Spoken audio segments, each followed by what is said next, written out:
আসসালামু আলাইকুম এভরিওয়ান। আমরা যে নতুনভাবে স্বাধীন হয়েছি তা বলার আর কিছুই নেই, আমরা সবাই তা জানি। তো আমরা দ্বিতীয়বারের মতো আবারও স্বাধীন হলাম।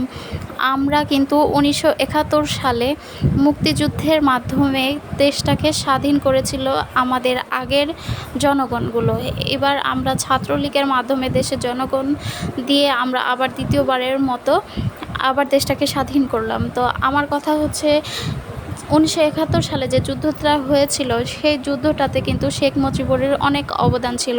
আমরা যতই সেটাকে তোয়াক্কা করি বা তার অবদানটাকে অস্বীকার করি, এটা কিন্তু একেবারেই অস্বীকার করা যাবে না, কেননা তার কমান্ডেই কিন্তু তার নির্দেশনা অনুযায়ী কিন্তু যুদ্ধটা হয়েছিল এবং তিনি তখনকার নেতা ছিলেন। তার ভাষণ, এবারের সংগ্রাম, মুক্তির সংগ্রাম, এবারের সংগ্রাম, স্বাধীনতার সংগ্রাম। তো এই ভাষণটা, এই কথাগুলোরই কমান্ডগুলো মেনেই কিন্তু আমাদের দেশের লোকজন সেইভাবে এগিয়েছিল এবং সেইভাবে যুদ্ধতে আরও বেশি অনুপ্রাণিত হয়েছিল এবং এগিয়ে গিয়েছিল। তো শেখ মুজিবুরের অবদান অবশ্যই রয়েছে, এটাকে আমরা অস্বীকার করতে চাইলেও কিন্তু করতে পারবো না। তাই আমার একটা বিষয় খারাপ লাগলো, আমি ফেসবুকে দেখলাম যে শেখ মুজিবুরের যে মূর্তিগুলাকে ভেঙে ফেলা হচ্ছে। এটা কিন্তু একদমই আমার খারাপ লাগছে, কারণ তার মেয়ে শেখ হাসিনা আমাদের দেশে অনেক অন্যায় অত্যাচার জুলুম করে থাকলেও শেখ মুজিবুর রহমান কিন্তু কোনো অন্যায় অত্যাচার জুলুম করেননি। তার কন্যা, তার শেখ হাসিনা কন্যা, আমাদের মাননীয় প্রধানমন্ত্রী যিনি ছিলেন, তিনি দেশের প্রতি অন্যায় অত্যাচার জুলুম করলেও তার বাবা কিন্তু দেশের জন্য অনেক করেছেন। এটা আমরা কোনোভাবে অস্বীকার করতে পারবো না।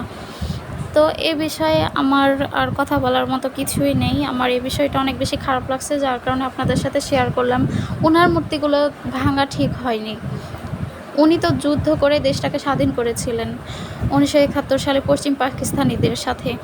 তো সেটার অবদান কিন্তু অনেক বেশি, আমাদের যুদ্ধের চেয়েও সেইটার অবদানই বেশি, কারণ আমরা নিজেদের দেশের সাথে যুদ্ধ করেছি, কিন্তু শেখ মুজিবুর রহমান কিন্তু আমাদের দেশের সঙ্গে যুদ্ধ করেননি। তিনি বাইরের পশ্চিম পাকিস্তানের সাথে যুদ্ধ করেছেন। তিনি তার দেশের জনগণ, মানে আমাদের দেশের জনগণ সকলে মিলে একত্রিত হয়ে আমরা দেশটাকে 1971 সালে যুদ্ধের মাধ্যমে পেয়েছিলাম। তো শেখ মুজিবুরকে অসম্মান করা একদমই ঠিক না।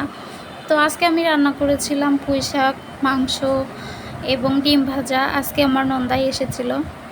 তো সবাই আমরা শেখ মুজিবুরকে যেন শ্রদ্ধা করি, সম্মান করি, ভালোবাসি। তার অবদান কিছুটা হলেও রয়েছে। তার কন্যা পাপ করে থাকলেও, অন্যায় অত্যাচার জুলুম করে থাকলেও তিনি কিন্তু পাপ, অন্যায় অত্যাচার এগুলো কিছু করেন নাই, দেশের জন্য ভালো কিছুই করেছেন। আমাদের উচিত তাকে সম্মান করা।